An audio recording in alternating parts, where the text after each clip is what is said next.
બુલેટિનની શરૂઆત કરીશું મહત્વના સમાચારોથી। જૂનાગઢમાં અનેક વિસ્તારોમાં વરસાદ વરસ્યો છે। માળિયાહાટીના અનેક વિસ્તારમાં વરસાદનું આગમન થયું છે। ગીર પંથક ગામોમાં અનેક વિસ્તારોમાં વરસાદનું આગમન। વરસાદથી ધરતીપુત્રોમાં ખુશીની લહેર છવાઈ છે।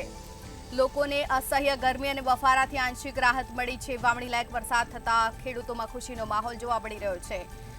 ચોમાસાનું વિધિવત રીતે આગમન થયું છે। જૂનાગઢના માળિયાહાટીના અનેક વિસ્તારોમાં વરસાદનું આગમન થયું છે। મેઘરાજાએ ધબધબાટી બોલાવી છે। મેઘરાજાની ધમાકેદાર એન્ટ્રી થઈ છે। વરસાદથી ખેડૂતોમાં ખુશીની લહેર, લોકોને ગરમીથી આંશિક રાહત મળી છે। રસ્તા પર પાણી ભરાયા હોય તેવા દ્રશ્યો પણ સામે આવી રહ્યા છે। ગીર પંથકના ગામોમાં અનેક વિસ્તારોમાં વરસાદ વરસી રહ્યો છે।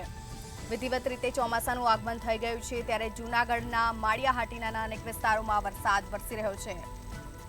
ગીર પંથકના ગામોમાં વરસાદનું આગમન થયું છે। ખેડૂતો સહિત લોકોમાં પણ ખુશીનો માહોલ જોવા મળી રહ્યો છે। લોકોને બફારાથી આંશિક રાહત મળી છે।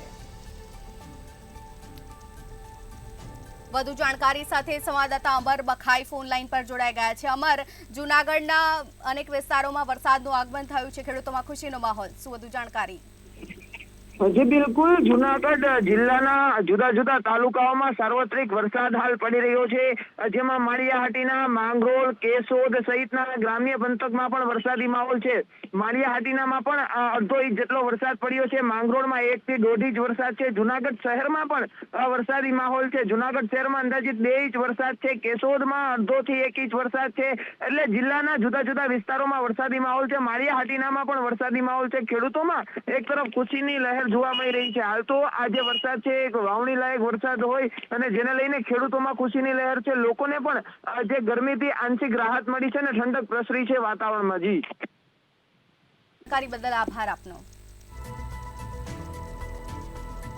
તો જૂનાગઢના અનેક વિસ્તારોમાં વરસાદનું આગમન થયું છે। લોકોને ગરમીથી આંશિક રાહત મળી છે। ગીર પંથકના ગામોમાં અનેક વિસ્તારમાં વરસાદનું આગમન થયું છે।